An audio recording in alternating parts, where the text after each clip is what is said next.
Мысалы, жаңағындай біз сыртымызды жақсылап кидік, әйел заты да жақсылап киді. Сосын пайғамбарымыз салсамға бір сахабалар келіп сұрақ қояды: я Расулаллах, инна фулана, ана жақта бір әйел кісі бар, тақумул лейла, парыз намазы былай тұрсын, нәпілдерді оқиды түнде дейді.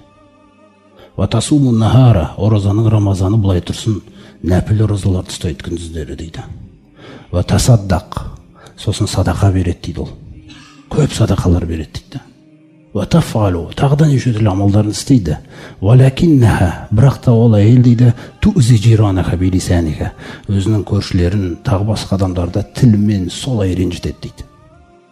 Солай зиян тигізеді деген кезде сүйікті пайғамбарымыздың сөзіне назар аударыңыздар. Ол Алланың досы, ол біздің нәпсімізбен дос емес. Біздің сыртымыздың емес, ішіміздің досы.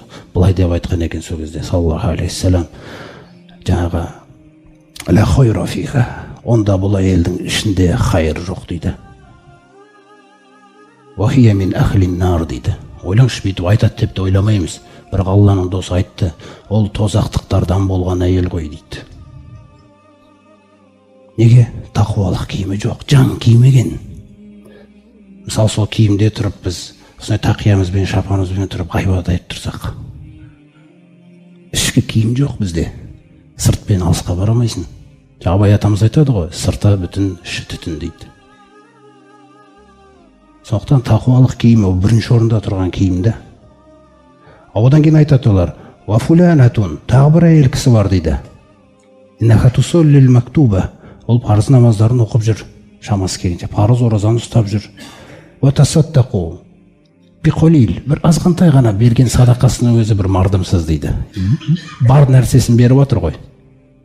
Сонда пайғамбарымыз салсам айтады: хия мин ахлил жанна, сол ғой жәннаттықтардан дейді.